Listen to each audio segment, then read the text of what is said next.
Hello friends, here I am Dr. Vandana Gupta and welcome to my channel Home Science Let's Crack It। तो इससे पहले हमने 75 तक question solve करवाया था जो कि पेपर दिसंबर 18 में हुआ था और इसकी हमने हिंदी में एक्सप्लेन किया हुआ था। इस पेपर को 75 तक एक्सप्लेन किया था, तो अब 76 से हम क्वेश्चन ये सॉल्व करवाने जा रहे हैं। सो स्टार्ट करते हैं। तो 76 क्वेश्चन इज वे 3 अत्यधिक महत्वपूर्ण सिद्धांत जो इस धारणा पर आधारित हैं कि मानव व्यवहार अधिगम की पूर्वानुमेय प्रक्रियाओं से बनता है। तो इसका आंसर देख लेते हैं क्या है।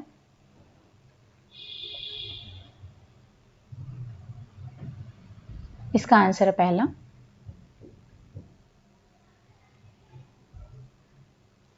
First, second and third. Okay, means Pavlov का सिद्धांत, स्किनर का सिद्धांत और बैंडुरा का सिद्धांत। तो ये 3 ऐसे सिद्धांत हैं जो कि इस धारणा पर आधारित हैं कि मानव व्यवहार अधिगम की पूर्वानुमेय प्रक्रियाओं से बनता है। तो इसका एक्सप्लेनेशन देख लेते हैं। ये है पेवलोव का। पेवलोव ने क्लासिकल कंडीशनिंग थियरी दी थी जिसको कि हिंदी में कहते हैं अधिगम का शास्त्रीय अनुबंधन सिद्धांत, और इसको अदर नाम से भी जाना जाता है जैसे कि अनुबंधन सिद्धांत, जिसे कि कंडीशनिंग थियरी भी कहते हैं। अधिगम का प्राचीनतम सिद्धांत means the oldest theory of learning. अनुबंधन अनुक्रिया सिद्धांत जिसे कि कंडीशन रिस्पॉन्स थियरी भी कहते हैं। संबंध प्रतिक्रिया सिद्धांत कंडीशन रिफ्लेक्स थियरी और प्रतिबंध अनुक्रिया सिद्धांत means committed response theory. Okay, ये अन्य नाम है। तो क्योंकि जो पेपर में कभी कभी सिर्फ ये क्लासिकल कंडीशनिंग ना पूछ करके ये अदर नाम से भी दे देता है सिद्धांत और पूछ लेता है कि ये किसने जो है इस सिद्धांत को दिया। तो ये सारे आपको नाम पता होने चाहिए, जिससे कि आप कोई भी नाम अगर देते तो आप जो है पेवलोव को टिक कर सके आंसर पर। अब देखते हैं पेवलोव ने क्या किया। पेवलोव ने डॉग पर मीन्स कुत्ते पर जो है रिसर्च किया था, उस पर अपनी थियरी को अप्लाई किया था। तो उसमें उन्होंने बताया था क्लासिकल कंडीशनिंग में उन्होंने जो है सबसे पहले बताया कि अनुकूलन से पूर्व क्या होता है, मीन्स कंडीशनिंग से पहले उन्होंने क्या किया कि कुत्ते को पहले जो है घंटी बजाया तो देखा जो अनुक्रिया था उसमें क्या होता है, मीन्स उसके रिस्पॉन्स में कोई भी नो रिस्पॉन्स होता है, मतलब लार नहीं टपकता है। ठीक है, कुत्ते का घंटी बजाने से कोई भी रिस्पॉन्स नहीं होता है। फिर उसके बाद उन्होंने जो है उसके कुत्ते के सामने भोजन रखा जो कि एक स्वाभाविक उद्दीपक था, यानी अनकंडीशनल स्टिमुलस था। ठीक है, तो अनुक्रिया में उन्होंने देखा कि रिस्पॉन्स में उसने क्या किया, लार टपकना स्टार्ट हो गया। ठीक है, भोजन को देखते ही कुत्ते में जो है वो लार टपकने लगा। ठीक है, तो ये था स्वाभाविक अनुक्रिया यानी कि अनकंडीशन रिस्पॉन्स था। फिर इसके बाद में उन्होंने क्या किया, ये अनुकूलन के दौरान मतलब कंडीशनिंग के दौरान है। पहला अनुकूलन से पूर्व था, अब ये अनुकूलन के दौरान। अब उन्होंने क्या किया कि घंटी के साथ साथ भोजन को दिया, जैसे ही घंटी बजाई वैसे ही उसके साथ में ही भोजन को रख दिया। तो देखा कि फिर से लार टपकने लगा और ये जो था स्वाभाविक अनुक्रिया था, मीन्स कि अभी भी अनकंडीशन रिस्पॉन्स है ये, क्योंकि घंटी के साथ में भोजन को दिया जा रहा है तो और ये अनुकूलन के दौरान हो रहा है। ठीक है, तो ये अभी तक उसकी जो है अनकंडीशन रिस्पॉन्स ही था। अब ये जो प्रोसेस है उन्होंने बार बार किया, मतलब जैसे ही घंटी बजाते वो और भोजन, जैसे घंटी बजाते कुत्ते के सामने भोजन आ जाता और वो लार टपकने लगता। ठीक है, तो ये बार बार उन्होंने जब रिपीट किया, फिर उसके बाद में इन्होंने देखा अनुकूलन के पश्चात उन्होंने देखा कि जब उन्होंने घंटी बजाई, मतलब अभी अनुकूलन के पश्चात है तो ये अस्वाभाविक जो है घटना है। ठीक है, अस्वाभाविक उद्दीपक का काम कर रहा है यहाँ पर, यानी कि कंडीशनड स्टिमुलस का काम कर रहा है। अब उन्होंने जैसे ही घंटी बजाई लेकिन उन्होंने भोजन को नहीं रखा कुत्ते के सामने, घंटी बजाते ही कुत्ते के मुंह से लार टपकने लगा, यानी कि क्या हुआ कि अब ये अस्वाभाविक अनुक्रिया थी, क्योंकि अब वो सीख गया। ठीक है, कि जब उन्होंने कई बार वो प्रोसेस रिपीट कर दी तो अब वो सीख गया कि जैसे ही अब उसको ये पता चल गया कि जैसे ही घंटी बजेगी वैसे ही भोजन आएगा। लेकिन उन्होंने भोजन नहीं रखा, लेकिन तब भी घंटी बजाने पर ही जो है लार टपकने लगा, जो कि अपने आप हो रहा है, अस्वाभाविक है। ठीक है, तो ये अस्वाभाविक अनुक्रिया था। तो इस तरीके से इन्होंने जो है ये थियरी दी। ठीक है, पेवलॉव का सिद्धांत इन्होंने क्लासिकल कंडीशनिंग की थियरी दी, जिसमें इन्होंने कुत्ते पर रिसर्च किया और कंडीशन रिस्पॉन्स के बारे में बताया। ठीक है, अब आता है सेकंड स्किनर का सिद्धांत। तो स्किनर ने दिया था क्रिया प्रसूत अनुबंधन। ठीक है, और इन्होंने चूहे और कबूतर पर प्रयोग किया था। अब इसमें आप देख सकते हो, इसको भी जो है, जो इसके प्रतिपादक हैं वो है BF स्किनर, और इस सिद्धांत को भी अन्य नामों से जाना जाता है, जैसे कि क्रिया प्रसूत सिद्धांत, नैमित्तिक अनुबंधन का सिद्धांत, सक्रिय व्यवहार का सिद्धांत, अनुक्रिया जन्य अनुबंधन सिद्धांत और R टाइप अनुबंधन। ठीक है, और इन्होंने चूहे और कबूतर पर अपना प्रयोग किया था। अब ये आप देख सकते हो, ठीक है, ये सिद्धांत है। इसमें इन्होंने सिद्धांत का अर्थ क्या था? स्किनर ने इसमें दो क्रियाओं पर ध्यान दिया, क्रिया प्रसूत तथा उद्दीपन प्रसूत। इन्होंने बताया कि क्रियाएं उद्दीपन के द्वारा होती, अर्थात अभिप्रेरणा से उत्पन्न क्रियाशीलता ही सीखने के लिए उत्तरदायी है। मतलब कि जैसे कि पेवलॉव ने था, उन्होंने किस पर फोकस किया था? उद्दीपक पर फोकस किया था। उन्होंने कहा कि अगर जब कुत्ते के सामने कोई चीज रखी जाएगी तब वो अनुक्रिया करेगा। ठीक है, और स्किनर ने ये चीज बोला कि इन्होंने क्या जो है क्रिया पर ध्यान दिया, उसको जो है उस पर फोकस डाला। इन्होंने कहा कि पहले क्रियाशीलता आती है, कि मतलब जब तक आप कोई काम करने का प्रयास नहीं करोगे तब तक उद्दीपक कोई काम नहीं करेगा, और उसी काम से जब आप काम करने का प्रयास करते हो तो उससे आपको अभिप्रेरणा मिलती है और आप जो है उस काम को बार बार करते हो। ठीक है, तो ये चीज इन्होंने समझाने की कोशिश की। अब इन्होंने जो प्रयोग किया उसमें क्या किया इन्होंने, अब सिद्धांत का जो प्रयोग था, स्किनर ने चूहों पर अनेक प्रयोग किए। उसने लीवर वाला बक्सा लिया, लीवर पर पैर रखते ही दरवाजा खुलता और उसे प्याले में भोजन मिलता। वह भोजन चूहे के लिए पुनर्बलन का कार्य करता। चूहा भूखा होने पर प्रणोदित होता और लीवर को दबाता तथा भोजन प्राप्त करता। स्किनर ने निष्कर्ष निकाला कि यदि किसी क्रिया के बाद कोई बल प्रदान करने वाला उद्दीपन मिलता है तो उस क्रिया की शक्ति में वृद्धि हो जाती है। मीन्स कि उन्होंने क्या किया कि एक बक्सा लिया जिसमें कि लीवर था और उसमें चूहे को छोड़ दिया। अब चूहा क्या था, पहले तो कुछ देर तक जो है वो उसी बॉक्स में इधर उधर टहलता रहा। ठीक है, अब टहलते वक्त अचानक से उसका पैर जो है उस पर लीवर पर पड़ जाता है। जैसे ही उसका पैर लीवर पर पड़ता है, भोजन उसके सामने आ जाता है, लीवर के दबते ही भोजन उसके सामने आ जाता है। अब वो क्या करता है, इसी प्रोसेस को वो बार बार रिपीट करता है।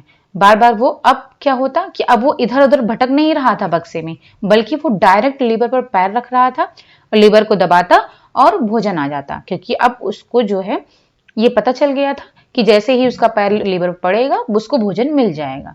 तो जो भोजन था वो चूहे के लिए पुनर्बलन का कार्य कर रहा था, यानी कि उसको रेनफोर्स कर रहा था। ठीक है, अब चूंकि वो भूखा था तो लीवर को दबाता और उसको भोजन को प्राप्त कर लेता। तो इसमें उन्होंने ये बताया कि वो क्या, पहले तो वो टहल रहा था, यानी कि वो क्रिया कर रहा था। अब क्रिया करने के बाद जब उसको ये रेनफोर्समेंट मिला, यानी कि ये बल प्रदान करने वाला उद्दीपन मिलता है, तो वो क्या करता है, उसकी जो क्रिया है उसके काम में, उसकी शक्ति में वृद्धि होती है। यानी कि अब जब उसको भोजन मिल रहा है तो क्या हो रहा है कि उसको जो है रेनफोर्स हो रहा है, वो उसको पुनर्बलन मिल रहा है, उसको शक्ति मिल रही है। अब वो इस काम को बार बार रिपीट कर रहा है। तो यहां पर इन्होंने बताया कि क्रिया और अनुक्रिया,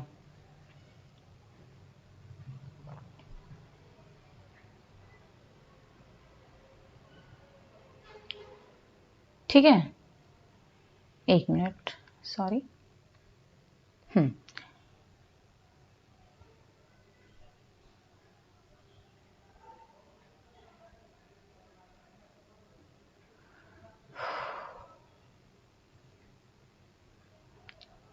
हाँ, सॉरी फॉर दिस। अब इन्होंने यहाँ पर क्रिया बताया कि जो अनुक्रिया जो कि पुनर्बलन या फिर पुरस्कार है। यहाँ भोजन ही पुरस्कार या पुनर्बलन है, जिसे पाने के लिए चूहा बार बार लीवर दबाता है। ठीक है, अब इसके थ्रू आप समझ सकते हो कि इन्होंने जो भी ऑपरेंट कंडीशनिंग की थियरी दी, यानी कि तो उसमें इन्होंने रेनफोर्समेंट और पनिशमेंट के बारे में बताया। रेनफोर्समेंट में भी एक धनात्मक था और एक ऋणात्मक था, ठीक है, और पनिशमेंट में इन्होंने धनात्मक के बारे में बताया। अब इन्होंने बताया कि जो रेनफोर्समेंट होता है तो उसमें क्या होता है कि वो किसी भी क्रिया को बार बार रिपीट करता है, ठीक है, क्योंकि उससे जो है उसकी जो है संभावना बढ़ जाती है। अब उसका बिहेवियर जो है बार बार रिपीट होने से किसी चीज को पाने की जो है संभावना बढ़ जाती है उसकी, तो इसलिए जो है वो चीजें बार बार करता है क्योंकि वो उसको पुनर्बलन प्रदान कर रहा है। और पनिशमेंट में क्या होता है कि जब पनिशमेंट मिलती है तो जो बिहेवियर होता है वो उसको बार बार रिपीट करने की संभावना घट जाती है, कम हो जाती है, जस्ट अपोजिट होता है पनिशमेंट में।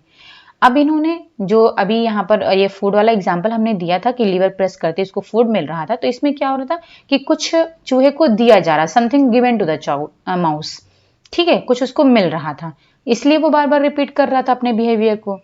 और निगेटिव रेनफोर्समेंट में इसमें इन्होंने क्या किया था कि चूहे को जिस बॉक्स में रखा था उसमें रेड और ग्रीन लाइट थी, जो ग्रीन लाइट थी वो भोजन प्रदान करने के लिए थी। अब लेकिन निगेटिव रेनफोर्समेंट में क्या किया इन्होंने, आप देख सकते हो बॉक्स में स्पीकर भी लगाया हुआ था, ठीक है, और जो स्पीकर की आवाज थी उन्होंने बहुत तेज कर दी। तो अब वो क्या कर रहा था, वो चूहे को उसे डिस्टर्बेंस हो रहा था, लेकिन उन्होंने आवाज को तेज करके उसे बॉक्स में छोड़ दिया। अब बॉक्स में जब छोड़ दिया तो वो इधर उधर वो जो है मूव कर रहा था बार बार। अब अचानक से उसका जब लीवर पर पैर पड़ता है तो क्या होता है, जो नॉइज है वो बंद हो जाती है, ठीक है। तो अब ये जो इसी प्रोसेस को बार बार रिपीट करता है, तो अब क्या हो रहा है, वो डायरेक्ट लीवर पर पैर रखता है और लीवर पर पैर रखते ही जो है जो स्पीकर है वो बंद हो जा रहा है, उसकी नॉइज बंद हो जा रही है, तो उसको इससे आराम मिलता है, रिलैक्स मिलता है। अब इसी बिहेवियर को वो बार बार रिपीट कर रहा है, ठीक है। तो अब जो है उसके बिहेवियर को बार बार दोहराने की जो संभावना है वो बढ़ रही है, रेनफोर्स, चाहे वो पॉजिटिव हो चाहे निगेटिव हो, दोनों में ही बढ़ रही है। अब इसको अगर हम जो है दूसरा एग्जाम्पल लें, तो जैसे आप मान लीजिए कि कोई माँ अपने बच्चे को उसने बोला कि जो है कोई उसको होमवर्क करना है, माँ ने बोला बच्चे से कि अगर वो होमवर्क करता है, अपना कंप्लीट करता है, तो वो उसको पैसे देंगी, ठीक है, कितना भी कुछ अमाउंट उन्होंने बता दिया कि हाँ इतना पैसे वो देंगे उसको। तो अब वो क्या करेगा, जो है उस पैसा जो है उसको वो पुनर्बलन का काम कर रहा है, तो अब उस पैसे को पाने के लिए वो अपना काम जो है जल्दी जल्दी कंप्लीट करेगा और हर बार वो ऐसा करेगा, इसको बार बार रिपीट करेगा क्योंकि उसको पैसा मिलेगा। तो ये हो गया पॉजिटिव रेनफोर्समेंट यानी कि धनात्मक पुनर्बलन। और जो निगेटिव रेनफोर्समेंट में, अब अगर मान लो कि माँ ने बोला कि अगर वो अपना काम नहीं करता है, होमवर्क नहीं कंप्लीट करेगा, तो वो उससे पैसे ले लेंगी, जो भी उसके पास होंगे पैसे वो उससे उसका पैसा ले लेंगी। अब क्या होगा यहाँ पर, अब चूंकि उसका पैसा चला ना जाए, अब वो इस वजह से काम करेगा, ठीक है, क्योंकि यहाँ पर कुछ जा रहा है, उसका लिया जा रहा है, तो अब वो इस डर से कहीं उसका पैसा चला ना जाए, तो इस वजह से वो जल्दी जल्दी काम कंप्लीट कर लेगा और हर बार वो ये चीज करेगा कि क्योंकि हर बार अगर माँ उससे कहेगी कि अगर वो नहीं करेगा तो उसका पैसा उससे ले लिया जाएगा, तो इसलिए अब वो इस वजह से भी अपने बिहेवियर को, अपने व्यवहार को बार बार रिपीट करेगा, ठीक है। इसी तरह का अब जो है पॉजिटिव पनिशमेंट में अब आप देख सकते हो, जिस बॉक्स में चूहे को रखा था वहां पर जिस फ्लोर पर वो था वो इलेक्ट्रिफाइड फील्ड थी, फ्लोर था, ठीक है, उसमें करंट था, लेकिन जब वो करंट तभी ऑन होता था जब रेड लाइट जलती थी, देख सकते हो ग्रीन और रेड दो लाइट है, ग्रीन भोजन के लिए और रेड जो है वो शॉक के लिए होती है। तो अब उसमें क्या था कि जैसे ही उसको चूहे को उसमें छोड़ दिया गया बॉक्स में, अब वो पैर जैसे इधर उधर भटक रहा था उसमें, ठीक है, अचानक से उसका पैर लीवर पर पड़ जाता है, लीवर प्रेस होते ही रेड लाइट जलती है और उसको शॉक लग जाता है। तो अब चूंकि उसको शॉक लग रहा है, उसको पनिशमेंट मिल रहा है, मीन्स दंड मिल रहा है, ठीक है, कुछ गलत हो रहा है उसके साथ में, तो अब वो क्या करेगा कि जो है इस बिहेवियर को वो रिपीट नहीं करेगा, इस व्यवहार को दोबारा वो दोहराएगा नहीं, क्योंकि उसको शॉक लगेगा, करंट लगेगा। तो क्या अब उसको पता चल गया कि रेड लाइट जलेगी तो फिर जो है उसको शॉक लग जाएगा, तो अब वो इस अपने व्यवहार को रिपीट नहीं करेगा। तो ये पॉजिटिव पनिशमेंट हुआ, ठीक है। आई थिंक आपको ये समझ में आ गया होगा। अब यहाँ पर डिफरेंस भी देख सकते हो कि पैवलॉव की थियरी में और जो इनकी स्किनर की थियरी है, दोनों में डिफरेंस क्या है। जो पैवलॉव की थियरी थी उसमें क्या था, उद्दीपक की जो है केंद्रीय भूमिका थी और इनमें अनुक्रिया की केंद्रीय भूमिका थी, जो कि मैंने बता दिया। इसमें अध्येता जरा भी स्वतंत्र नहीं है, यानी जैसा उद्दीपक सामने वैसा व्यवहार करने को विवश, यानी जैसा भोजन सामने था वैसे ही जो है लार उसका टपक रहा था। तो ये है। इसमें जो अध्येता की अनुक्रिया है तो काफी स्वतंत्रता हो रहती है, क्योंकि उसमें चूहा था तो वो फ्रीली इधर उधर जो है उधर में उसमें बॉक्स में मूव कर रहा था, मतलब वो फ्री था। यहाँ ज्ञात उद्दीपक आवश्यक है, ठीक है, और यहाँ पर ना ही ज्ञात उद्दीपक की आवश्यकता और ना ही उस हेतु किसी कारण की जरूरत है। इसमें क्या है, ताड़ना या फिर दंड बुरी आदत छुड़ाने और अवांछित व्यवहार को भुलाने के रूप में उपयोगी है, जबकि इसमें वांछनीय व्यवहार हेतु पुनर्बलन की जरूरत होती है। ठीक है। अब इसमें स्किनर के साथ में इन्होंने जो बैंड्रा थे उन्होंने क्या था, अब जो स्किनर थे और जो पैवलॉव थे ये बिहेवियरिस्ट जो है वो थे, थियरिस्ट थे। ठीक है। इन्होंने बिहेवियर मॉडल दिया और इन्होंने बताया कि जो बिहेवियर है, मतलब जो एक्सटर्नल बिहेवियर, जो बाहरी व्यवहार है, ठीक है, जिसको कि ऑब्जर्व किया जा सकता है, बस उसी पर इन्होंने स्टडी की। इन्होंने कहा कि बस केवल जो एक्सटर्नल बिहेवियर है या फिर जिन व्यवहार को ऑब्जर्व किया जा सकता है बस उन्हीं पर स्टडी की जा सकती है, और इन्होंने उन्हीं पर स्टडी की। ठीक है। इन्होंने बताया कि जैसे इन्वायरमेंट जो है वो स्टिमुलस का काम कर रहा है, उद्दीपक का काम कर रहा है, और इसका ये रिस्पॉन्स हो रहा है कि उनके बिहेवियर में चेंज आ रहा है। ठीक है। अब इन्होंने जो ब्लैक बॉक्स बीच में है, इन्होंने बताया ब्लैक बॉक्स मतलब कि आप इसको मेंटल माइंड से रिलेट करके देख सकते हो। इन्होंने बताया कि किसी के दिमाग पर स्टडी नहीं की जा सकती है। ठीक है। ब्लैक बॉक्स का मतलब है आप माइंड ले सकते हो इसमें, कि इन दोनों ने कहा कि किसी के दिमाग पर स्टडी नहीं की जा सकती है, क्योंकि किसी के दिमाग में क्या चल रहा है ये हमको नहीं पता है, तो उन पर स्टडी नहीं की जा सकती है। तो इन्होंने सिर्फ स्टिमुलस और रिस्पॉन्स के बारे में बताया। और बैंडुरा ने क्या किया, इन्होंने कॉग्निटिव मॉडल दिया। इसके साथ में इन्होंने कहा कि जो इंटरनल बिहेवियर है उसको साइंटिफिकली यानी कि वैज्ञानिक तरीके से उस पर स्टडी की जा सकती है, मतलब किसी के जो दिमाग में क्या चल रहा है, जिनका मेंटल इवेंट जो है वो कैसा है, उस पर स्टडी की जा सकती है, उसको पता लगाया जा सकता है। और ये एक मीडिएशनल प्रोसेस की तरह काम कर रहा है, यानी कि एक मीडिएटर की तरह काम करता है इनपुट और आउटपुट के बीच में, मीन्स स्टिमुलस और रिस्पॉन्स के बीच में ये एक मीडिएटर का काम करता है।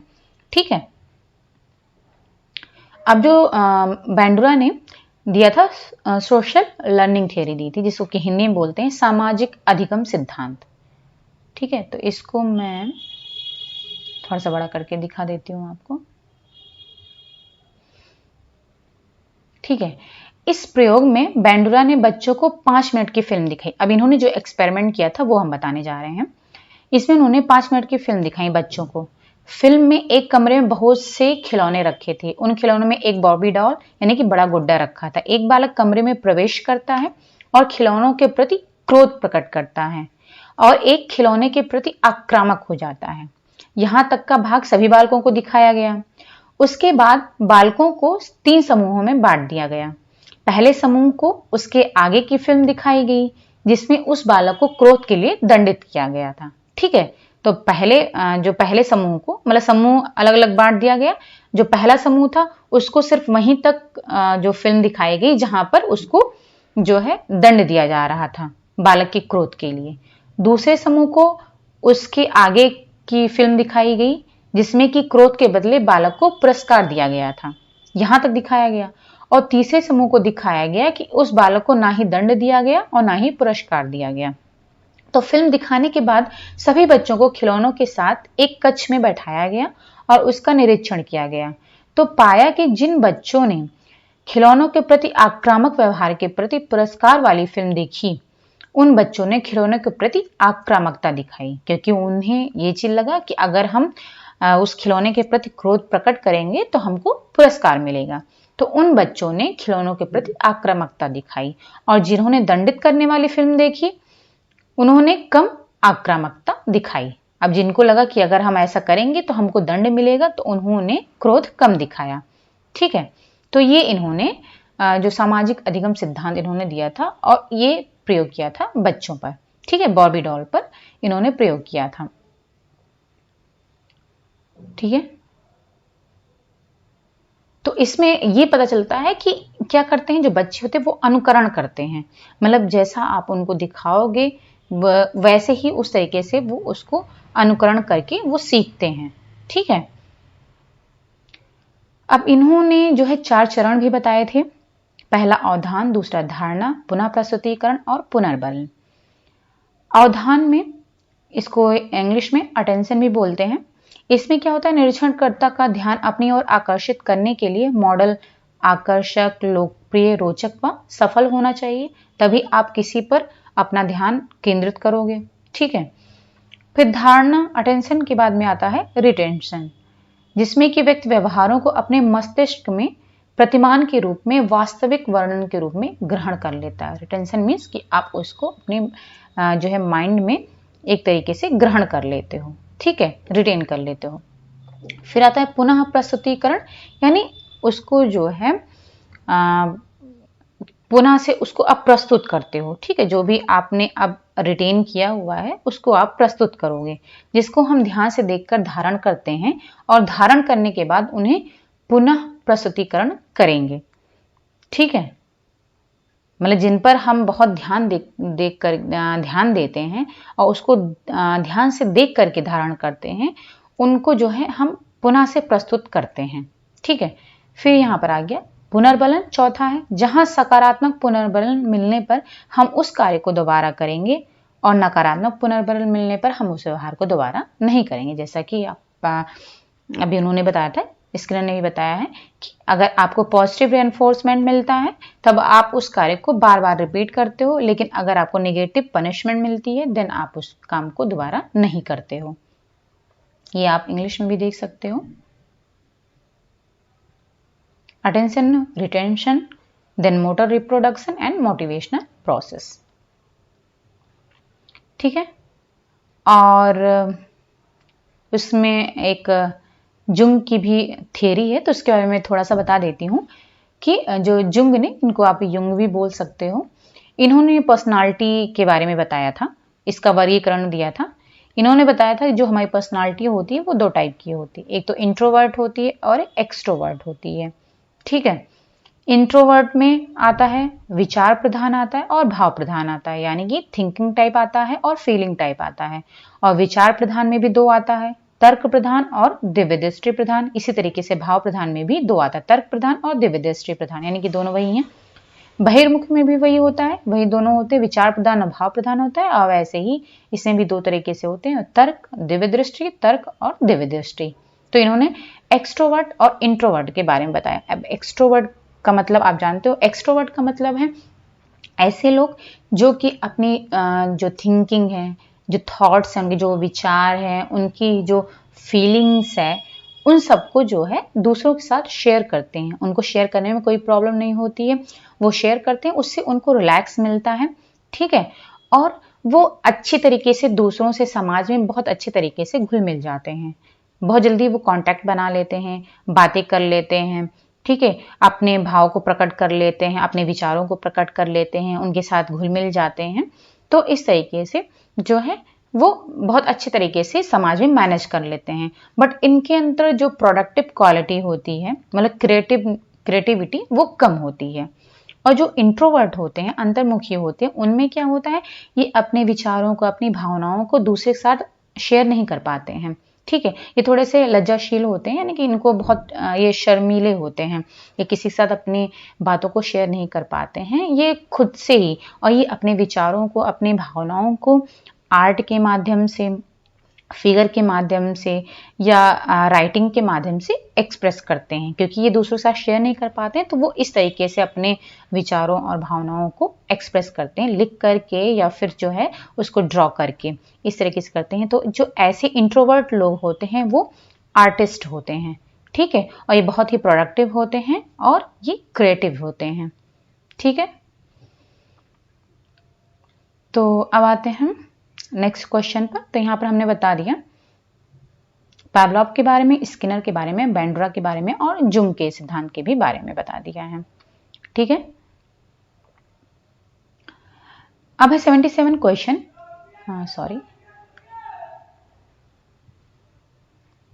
इसमें है कि मनुष्यों की प्रतिभागिता वाले शोध में नैतिक मुद्दे खड़े होते हैं क्योंकि वैज्ञानिक जानकारी की खोज में मनुष्यों का शोषण हो सकता है। भारत में प्रतिभागियों के महत्वपूर्ण अधिकार कौन कौन से हैं? ठीक है, तो इसका आंसर 4th इन्होंने दिया हुआ है।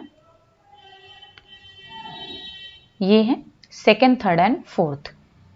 ठीक है, 2nd यानी कि बता कर ली गई सहमति, निजता और क्षति से रक्षण। मतलब जो भी शोध में, रिसर्च में साथ में काम करते हैं तो उनकी सहमति लेना जरूरी होती है और जो भी उनका पर्सनल है उसको जो है प्रोटेक्ट करना जरूरी होता है। ठीक है, और उनकी सुरक्षा भी जरूरी होती है। मतलब कोई भी अगर क्षति होती है तो उससे उनको रक्षण प्रोवाइड किया जाता है। फिर है 78 क्वेश्चन। मनोवैज्ञानिक ने यह निर्धारित किया कि 15 वर्षीय रीता संज्ञानात्मक क्षेत्र में अपनी आयु के लिए उपयुक्त है क्योंकि वह निम्नलिखित कार्य करने में सक्षम है। अब कौन कौन से कार्य करने में वो सक्षम है? तो इसका आंसर 3rd है। 1st, 3rd एंड 4th है। 1st है प्रतिज्ञप्तियों के तर्क का मूल्यांकन कर सकती है वो। 3rd है ठोस परिस्थितियों के बगैर प्राकल्पना का परीक्षण करना और 4th है संक्रियाओं पर प्रचालन। तो ये सारी चीजें वो करने में सक्षम है, तो इसलिए उन्होंने कहा कि वो अपनी आयु के लिए उपयुक्त है। फिर 79 क्वेश्चन है। एक बेहतर शिशु देखरेख कार्यक्रम के लिए सरकारी दिशा निर्देशों में निम्नलिखित शामिल होते हैं। कौन कौन से शिशु देखरेख के लिए कौन कौन से दिशा निर्देश गवर्नमेंट की तरफ से शामिल हैं? तो पहला है 1st, 2nd एंड 3rd। आयु के अनुसार उपयुक्त खेल सामग्री होनी चाहिए, साफ एवं सुरक्षित बाह्य और आंतरिक प्रवेश होना चाहिए और प्रशिक्षित देखभाल करता होनी चाहिए बच्चे की देखरेख के लिए। फिर है 80 क्वेश्चन। सबसे महत्वपूर्ण कच्छ कढ़ाइयों का प्रतिनिधित्व कर रहे हैं। मतलब कच्छ कढ़ाई कौन कौन सी है? तो आंसर इसका 2nd है।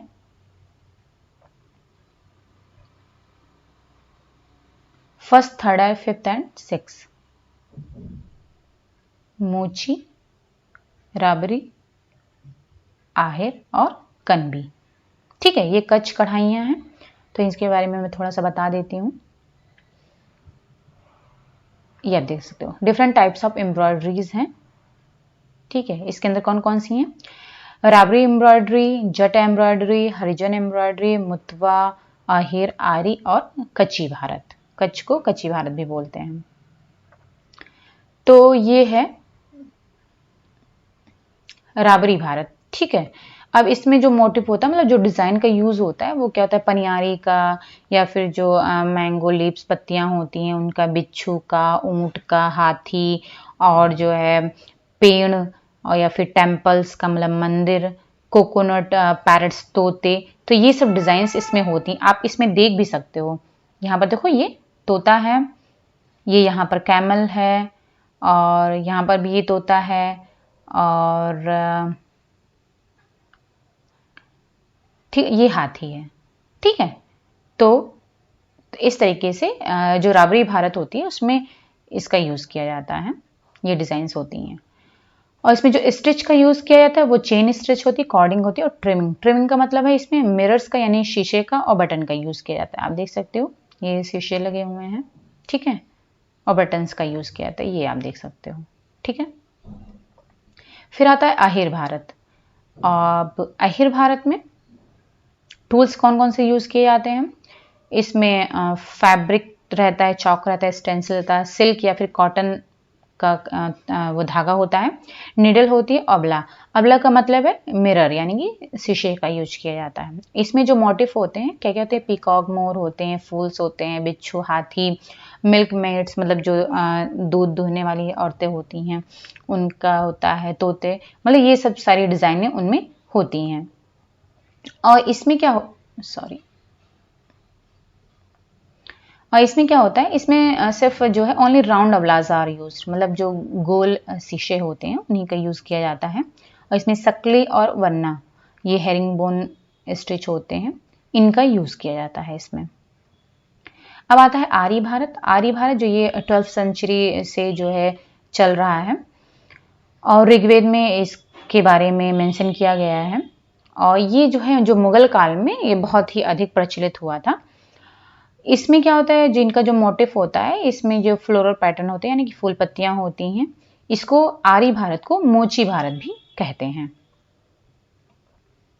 कनवी भारत, कनवी भारत जो है इसमें जो थ्रेड होते हैं वो कॉटन के होते हैं, सूती होते हैं, और जो उनका कलर होता है येलो, ऑरेंज, ग्रीन, वाइट या फिर पर्पल कलर होता है। और इसमें जो बेसिक स्टिच होती है वो डार्निंग होती है आउटलाइन के लिए, और जो हेरिंग बोन स्टिच होती है वो फिलिंग के लिए, मतलब अंदर फिल करने के हेरिंग बोन का, और लाइनिंग के लिए डार्निंग का यूज़ किया जाता है। डिजाइन कनवी Bharat are distinct and have the influence of Persian art. They use the similar motif as, मतलब जैसे जो मोटिव हैं वो जैसे आरी का है, मोची का है, और अबला, मतलब जो अदर स्टिचेस का इसके पहले हमने डिस्कस किया है, वही सेम मोटिव इसमें भी यूज होते हैं।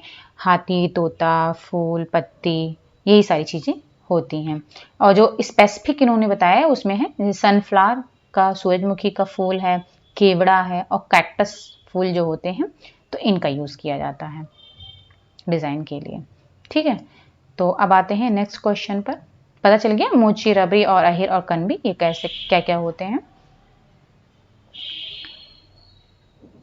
अब 81 क्वेश्चन, सिलाई मशीनों में आमतौर पर प्रयोग आने वाले बेड के प्रकार हैं। कौन कौन जो बेड है उनके टाइप्स के बारे में पूछा है इन्होंने सिलाई मशीन में। तो इसका आंसर इनका इन्होंने सेकंड दिया हुआ है, फर्स्ट, सेकंड एंड फोर्थ है। फर्स्ट यानी कि फ्लैट होता है, और पोस्ट होता है, एंड फोर्थ है सिलेंडरिकल होता है। ठीक है, तो इसके बारे में मैं आपको दिखाती हूँ फिगर में, चूंकि ये इंग्लिश में ही है तो इसमें कुछ ज़्यादा समझने की जरूरत नहीं है, फिगर के थ्रू आप समझ सकते हो। ठीक है, ये देख सकते हो टाइप्स ऑफ बेड है। फ्लैट बेड है, ये जो पहला वाला है वो फ्लैट बेड कहलाता है, ये आप देख सकते हो ये फ्लैट है। सिलेंडरिकल बेड है, तो ये देख सकते हो आप, ये सेकेंड वाला सिलेंडरिकल बेड है। ठीक है, फिर है पोस्ट बेड, इस तरीके का होता है। Feed of the arm bed इस तरीके का होता है।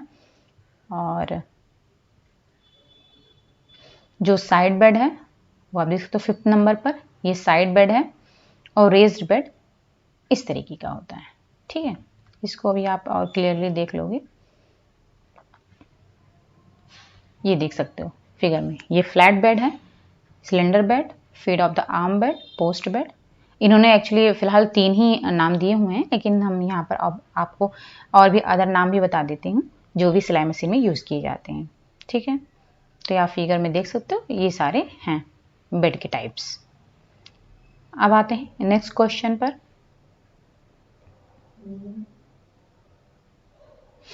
ऊंचाई का भ्रम देने के लिए निम्नलिखित विशेषताओं में से कौन से आप अपने मित्र को सुझाव देंगे जो नाटी है। मतलब कि अगर आपके कोई फ्रेंड है वो नाटी है तो उसको आप क्या सुझाव दोगे जिससे कि वो उसकी हाइट अधिक लगे।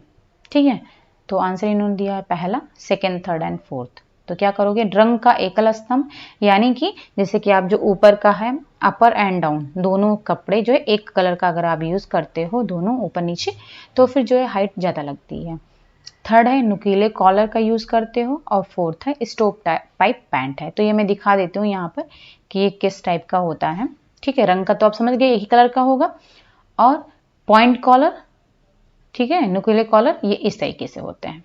ठीक है, देख सकते हो यहाँ पर भी ये इस तरीके से होती है, इससे तो हाइट थोड़ी ज्यादा लगती है। और स्टोव पाइप पैंट इस तरीके का होता है, थोड़ा स्ट्रेट टाइप का होता है, स्ट्रेट रहता है। ठीक है, इससे हाइट ज्यादा लगती है। और ये अदर भी हैं, देख सकते हो आप, एलिफेंट पैंट इस तरीके का होता है, और बटन डाउन कॉलर इस तरीके से बटन्स लगे होते हैं। ठीक है, स्प्रेड कॉलर ऐसा होता है, और सेमी स्प्रेड कॉलर इस तरीके का होता है। तो ये हो गया। अब आते हैं नेक्स्ट क्वेश्चन पर, 83 क्वेश्चन। निम्नलिखित में से ट्रांसफर छपाई की विशेषताएं कौन सी हैं। ट्रांसफर छपाई, तो आंसर इसका थर्ड है, ठीक है, second, third, fifth and six. Second है अच्छी डिजाइन स्पष्टता होती है, अत्यधिक दक्ष होता है, कम जगह की जरूरत होती है, और सिक्स है डिजाइनों का लचीलापन संभव है। ठीक है, तो ये सारी उसकी विशेषताएं हैं ट्रांसफर छपाई के, ट्रांसफर प्रिंटिंग की। अब है 84 क्वेश्चन। आपने अपने ड्रेस पर गलती से लिपस्टिक का दाग लगा दिया है। दाग को छुड़ाने के लिए निम्नलिखित अभिकर्मकों में से कौन से अभिकर्मक प्रयोग किए जा सकते हैं? ठीक है, तो अगर दाग लग गया है तो आप कौन से अभिकर्मक का यूज करोगे? तो आंसर इसका थर्ड है। देख लेते हैं क्या है। Third, fourth and fifth. Third, benzene, petrol and methylated spirit का आप यूज करोगे लिपस्टिक का दाग छुड़ाने के लिए। ठीक है, फिर है अप्रत्यक्ष चकाचौंध एक सतह से आंखों में परावर्तित होती है, जैसे किसी कार की हेडलाइट आपके पीछे देखने वाले शीशे में। ठीक है, जैसे कार की हेडलाइट होती है जो है आपके पीछे, जो पीछे का वो दिखाती है, आपकी कार में जो हेडलाइट होती है जो कि पीछे का दिखाती है, पीछे देखने वाले शीशे में। ठीक है, तो वो अगर चकाचौंध होती है तो इस अवस्था को रोकने के लिए निम्नलिखित विकल्पों में से आप क्या करोगे जिससे कि वो चकाचौंध ना हो? तो आंसर इसका पहला है, फर्स्ट, सेकेंड एंड थर्ड। आप प्रत्यक्ष प्रकाश स्रोत का कोण बदल देंगे। ठीक है, जो स्रोत है जहां से प्रकाश आ रहा है। और सेकेंड क्या करोगे? शेल्ड का प्रयोग करोगे। और थर्ड है परावर्तक सतहों के आसपास रणनीतिक रूप से हुड या वाइजर रखे जा सकते हैं जिससे कि चकाचौंध ना लगे आपको। फिर है 86 क्वेश्चन। किसी अभिकल्प के मूल्यांकन में निम्नलिखित में से किन मानदंडों का प्रयोग किया जाता है? ठीक है, तो आंसर इसका है third, first, second and fourth. First है ईमानदारी होनी चाहिए, अभिकल्प की व्यक्तिनिष्ठता होनी चाहिए, और अभिकल्प तत्वों की व्यवस्था होनी चाहिए।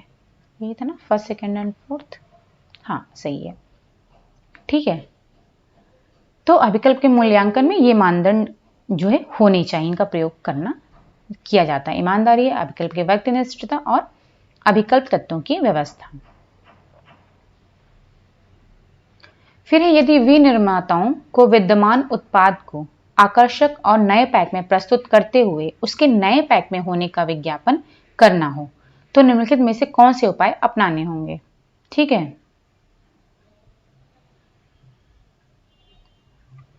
तो आंसर इसका फोर्थ है, फर्स्ट, थर्ड एंड फोर्थ। पहला है ग्राहक जागरूकता बढ़ाने की जरूरत है, कठोर कानून चाहिए और विश्वसनीय क्रय दिशा निर्देश प्रकाशित करना चाहिए। ठीक है, अब आते हैं नेक्स्ट पर। 88 क्वेश्चन है।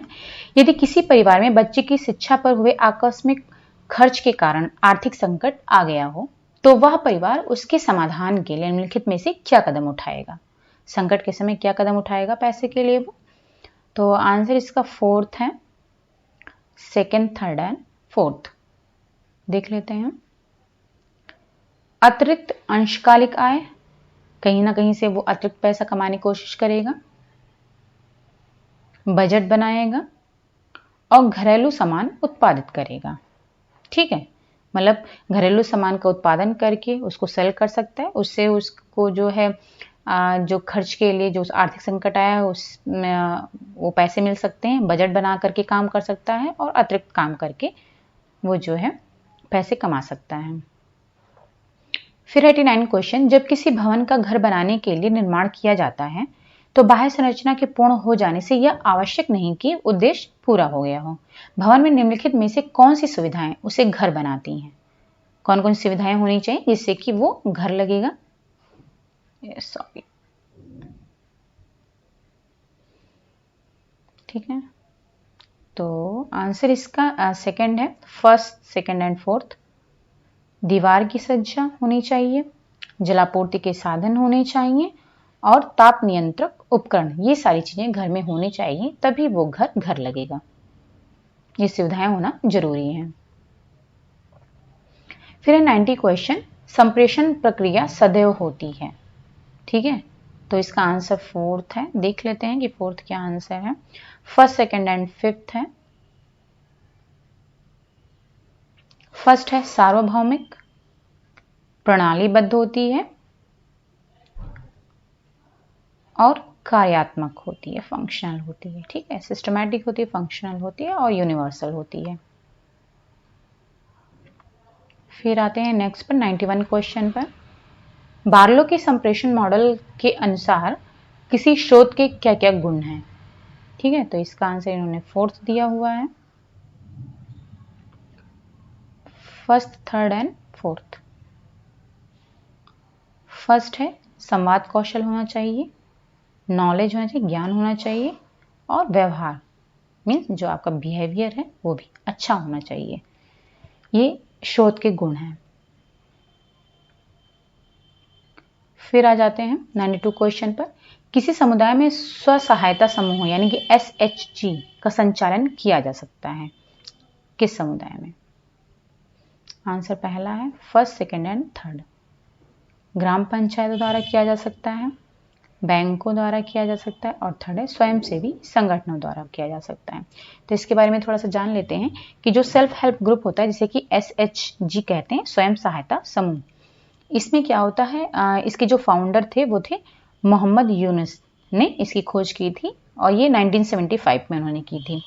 और इसमें जो है नाबार्ड भी बहुत इंपॉर्टेंट रोल प्ले करता है, क्योंकि जो नाबार्ड होता है ये एग्रीकल्चर बैंक होता है नेशनल लेवल पर और स्पेशली रूरल डेवलपमेंट के लिए होता है। ये माइक्रो फाइनेंस से जो है रिलेटेड सुविधाएं प्रोवाइड करता है रूरल एरियाज़ में लोगों को, और ये इसमें जो है SHG में भी बहुत हेल्प करता है। तो नाबार्ड का भी जो ये इनिशिएट हुआ था, स्टार्ट हुआ था, ये 1986 से 87 के बीच में ये स्टार्ट हुआ था।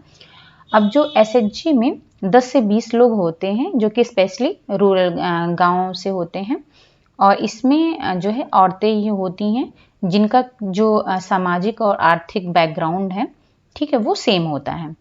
अब इसका काम क्या होता है, इसका काम होता है कि जो औरतें हैं उनकी क्षमता को, उनके विश्वास को बढ़ाना और उनके अंदर सेविंग, बचत की आदत को एनकरेज करना, और जो औरतें हैं और जो लोग हैं, पुअर पीपल हैं और जो औरतें हैं, उनके बीच में मतलब ऐसा ये चीज़ एनकरेज, उनको इतना एनकरेज करना जिससे कि वो एक साथ मिल करके कोई डिसीजन ले सकें, कोई निर्णय ले सकें, इसका विकास करना उनके अंदर।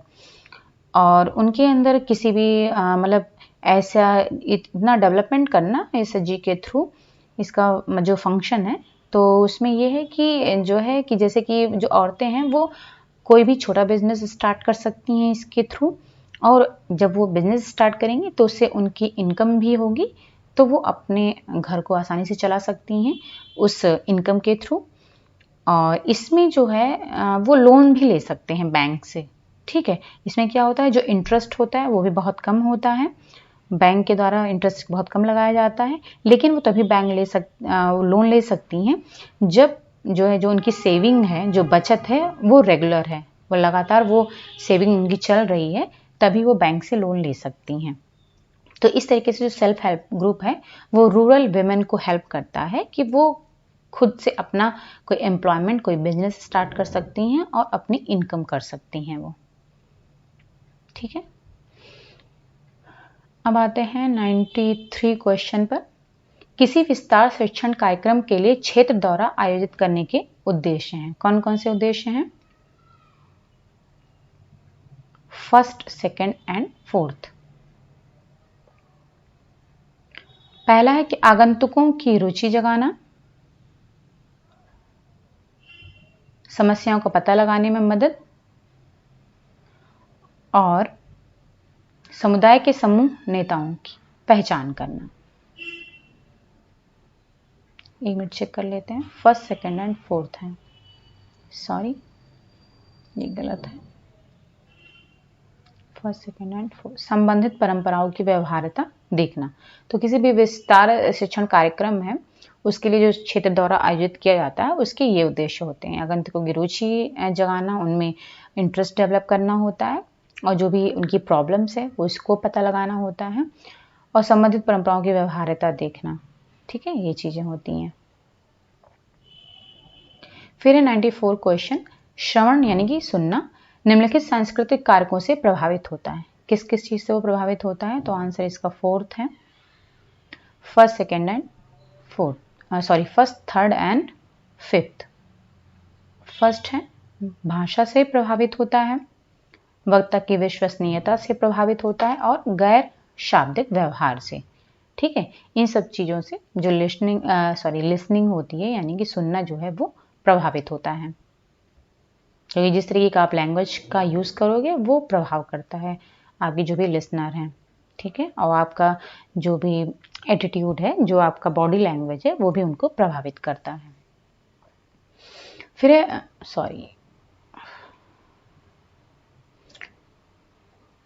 95 क्वेश्चन कि निम्नलिखित में से किस चर को सांकेतिक श्रेणी में वर्गीकृत किया जा सकता है? तो आंसर इसका थर्ड है, फर्स्ट, थर्ड एंड फिफ्थ। आंख का रंग, पनीर का प्रकार, और राजनीतिक दल से संबंध। तो जो ये क्या है, सांकेतिक श्रेणी। ठीक है, तो इसमें जो है कलर आते हैं, मतलब कि नेम या फिर कलर, किसी भी चीज का नाम हो सकता है। जैसे आंख का रंग है तो काला होगा, भूरा होगा, या फिर ग्रीन होगा। तो इसमें नाम आ जाते हैं, और कैटेगरी आती है इसके अंदर में, सांकेतिक श्रेणी में। ठीक है, पनीर का प्रकार में भी इसमें प्रकार में होगा। ठीक है, कैटेगराइजेशन होगा, और राजनीतिक दल से संबंध भी होगा, उसका भी कोई ना कोई नाम होगा कि क्या संबंध है। ठीक है, तो कैटेगरी और जो है इसमें नाम आते हैं। इसके बारे में हमने जो है वीडियो में डिटेल में समझाया है कि कौन कौन सी श्रेणी होती हैं, और उसको डिटेल में पूरा डिस्कस किया है। तो जब मैं वीडियो को हिंदी में आप कन्वर्ट करके आप शेयर करूंगी तो उसमें मैं समझा दूंगी। फिर है नेक्स्ट क्वेश्चन, 96 क्वेश्चन है कि किसी प्रश्नावली आधारित सर्वेक्षण अनुसंधान में प्राप्त प्रत्युत्तर दर आमतौर पर निम्नलिखित के सम्मिलित प्रभाव के कारण होती है। ठीक है, तो आंसर इसका थर्ड है, फर्स्ट, थर्ड एंड फोर्थ। पहला है अपनाई गई प्रतिदर्श प्रणाली, प्रश्नावली की लंबाई, एंड फोर्थ है अनुसंधान विषय और उद्देश्य। ठीक है, तो यहाँ पर पूछा क्या है, किसी प्रश्नावली आधारित यानी क्वेश्चन पर बेस्ड जो भी आप सर्वेक्षण कर रहे हो, सर्वे कर रहे हो, तो उस रिसर्च में जो भी आपको प्रत्युत्तर दर प्राप्त होगी तो वो किस किस पर बेस्ड होती है, मतलब किस किस चीज़ का उस पर प्रभाव पड़ता है। तो आपने कौन सा सैम्पलिंग मेथड यूज़ किया है, रैंडम सैम्पलिंग यूज़ किया है, सिस्टमैटिक सैम्पलिंग यूज़ किया है। ठीक है, तो उसका फर्क पड़ता है, उस पर प्रभाव पड़ता है। आपका क्वेश्चनर कितना लंबा है, कितने क्वेश्चंस हैं, इस पर भी प्रभाव पड़ता है। ठीक है, उसी के अकॉर्डिंग आपका जो प्रत्युत्तर दर है वो होता है, और आपने क्या विषय लिया हुआ है और आपका एम क्या है, उद्देश्य क्या है, ये भी उसको प्रभावित करता है। फिर आ जाते हैं 97 क्वेश्चन पर। नीचे दो कथन दिए गए हैं जिनमें से एक अभिकथन है और दूसरा तर्क है। ठीक है, तो अभिकथन क्या है, पोषण संक्रमण के कारण वर्तमान में भारतवर्ष में स्वास्थ्य देखभाल में आने वाली चुनौतियां दोनों तरह की हैं, अल्प पोषण और अधिक पोषण की रोकथाम, ये दोनों ही चुनौतियां हैं हमारे यहाँ। तो कारण क्या है इसका, भारतवर्ष में जनसांख्यिकीय संक्रमण के फलस्वरूप बुजुर्गों की जनसंख्या के अनुपात में बढ़ोतरी हुई है। देख लेते हैं क्या सही है इसमें। आंसर पहला है, ए और आर दोनों सही, यानी कि अभिकथन और कारण दोनों ही सही, यानी कि चुनौतियां दोनों हैं, और जो फलस्वरूप जो बुजुर्गों की जनसंख्या उनके अनुपात में भी बढ़ोतरी हुई है। फिर है 98 क्वेश्चन की अभिकथन है, शरीर की प्रतिरक्षा प्रणाली में खाद्य पदार्थ के प्रति उत्पन्न होने वाली प्रतिकूल असामान्य प्रतिरक्षा प्रतिक्रिया को खाद्य पदार्थ की असहनशीलता कहते हैं। ठीक है, कारण क्या है कि खाद्य पदार्थ की असहनशीलता के लक्षण सामान्यतः जठरांत्र यानी कि पाचन क्षेत्र तक ही सीमित रहते हैं। तो आंसर इसका थर्ड है।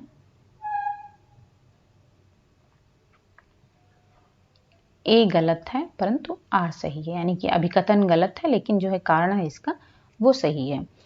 तो ये जो है फूड इंटॉलरेंस और फूड सेंसिटिविटी की बात करता है। एक मिनट में चेक कर लेती हूँ। हाँ, ये फूड इंटॉलरेंस और फूड सेंसिटिविटी की बात कर रहा है।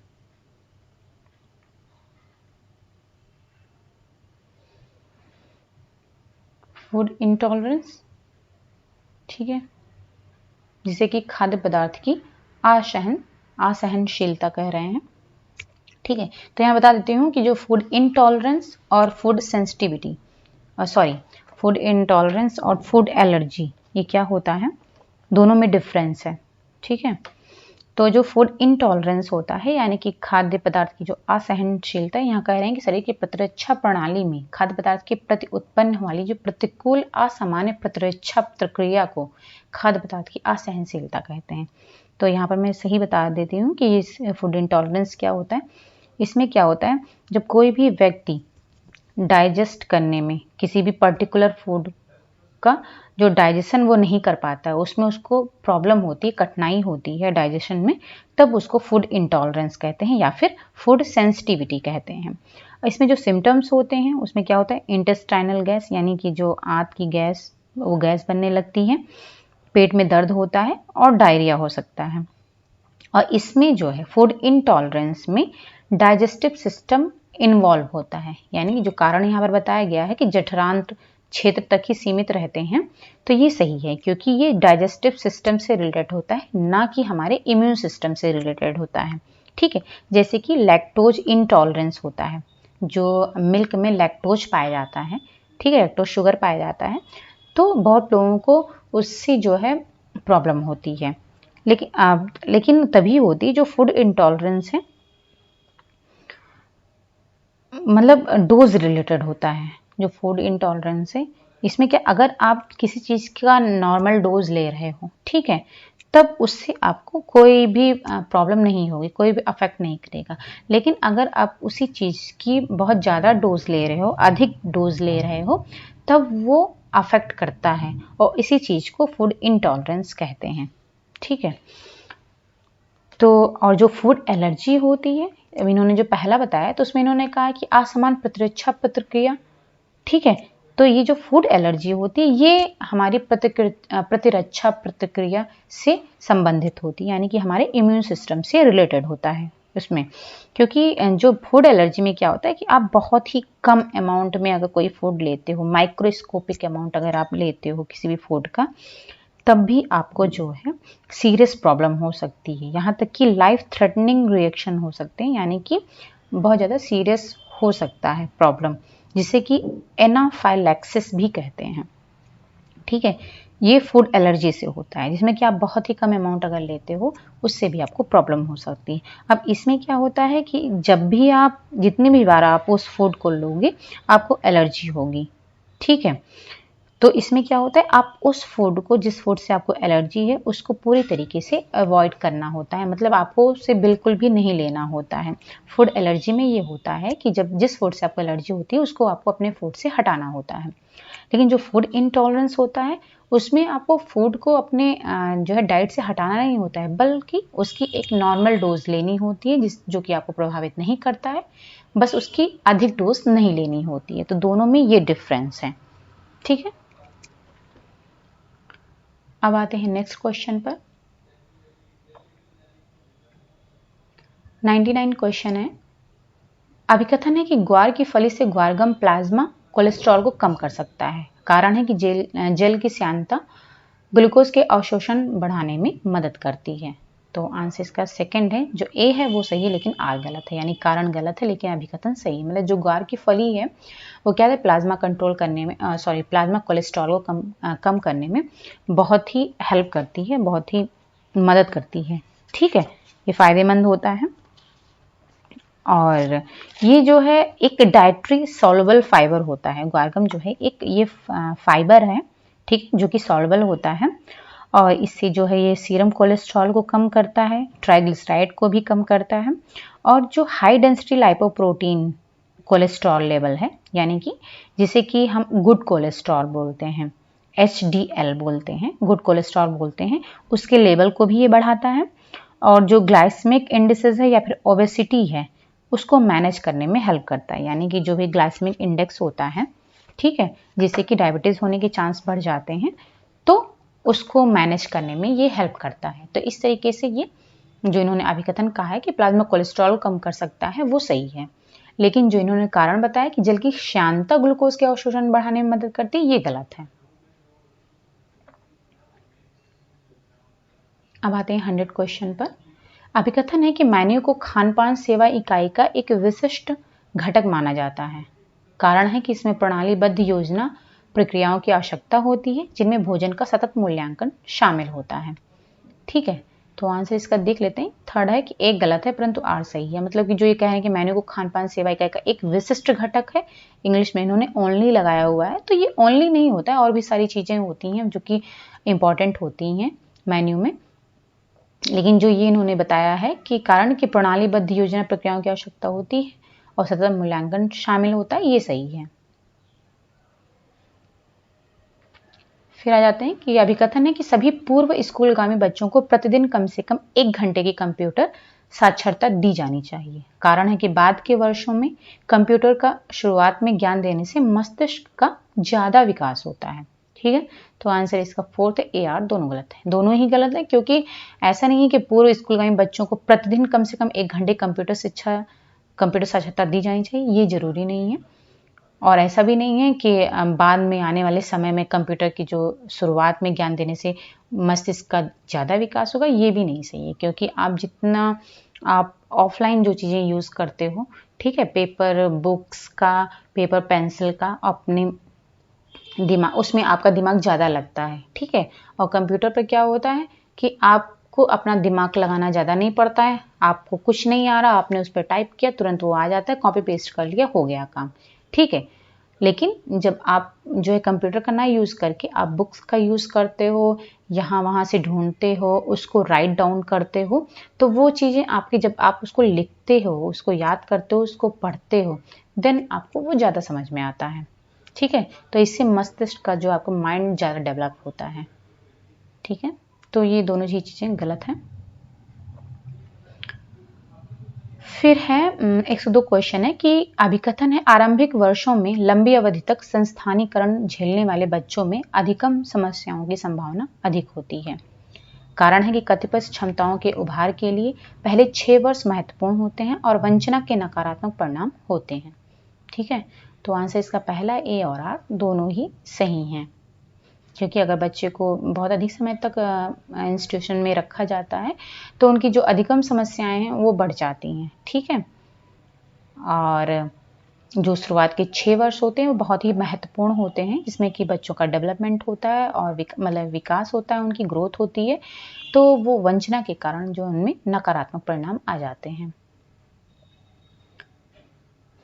फिर है अभिकथन है कि भारत में बच्चा गोद लेने की नीति में मजबूती से यह कहा गया है कि चाहे वह भारतीय परिवार हो या विदेशी, बच्चे को यथासंभव कम आयु में गोद लिया जाना सबसे महत्वपूर्ण है।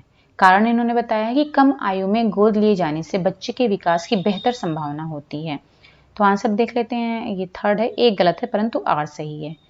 कि जो इन्होंने बताया कि गोद लेने की जो नीति में ये कहा गया है कि वो भारतीय हो या फिर विदेशी परिवार हो, कम आयु में गोद लिया जाना सबसे महत्वपूर्ण है, तो ये चीज़ गलत है। लेकिन हाँ, अगर कम आयु में बच्चे गोद लिए जाते हैं तो उनका डेवलपमेंट अच्छे से हो जाता है, क्योंकि बचपन से ही उन पर उनकी केयर होती है, उनकी देखभाल होती है, उन पर ध्यान दिया जाता है, उनके रिक्वायरमेंट को फुलफिल किया जाता है, तो उनका डेवलपमेंट अच्छा होता है। फिर अभिकथन है कि अव्यवस्थित अवस्था में पॉलीमर्स वाले रेशों में बेहतर जल अवशोषण और रंजक ग्रहण क्षमता होती है।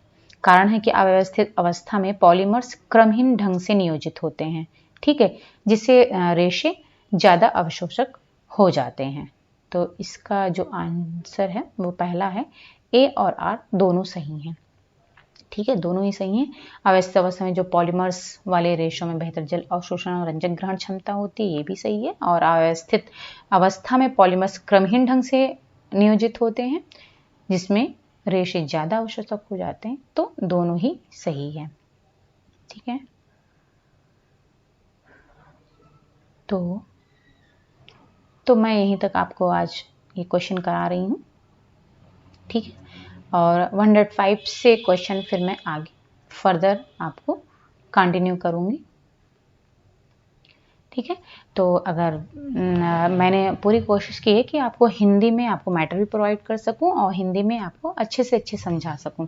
तो अगर आपको जो हम समझा रहे हैं, जो हम वीडियो कर रहे हैं, तो अगर अच्छा लग रहा है, आपको बेनिफिट मिल रहा है, ठीक है, और ये आपको समझने में आ रहा है, क्लियर है, देन प्लीज़ आप हमको कमेंट करो। वैसे आप लोगों ने कमेंट किए हैं तो अच्छा लगता है, आप लोग कमेंट करते हो तो, और ये हमको मोटिवेट करता है कि हम और अच्छा करें।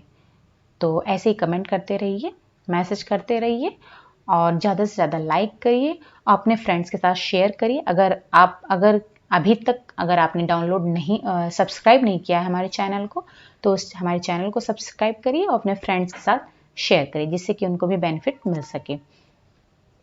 Okay, thank you so much.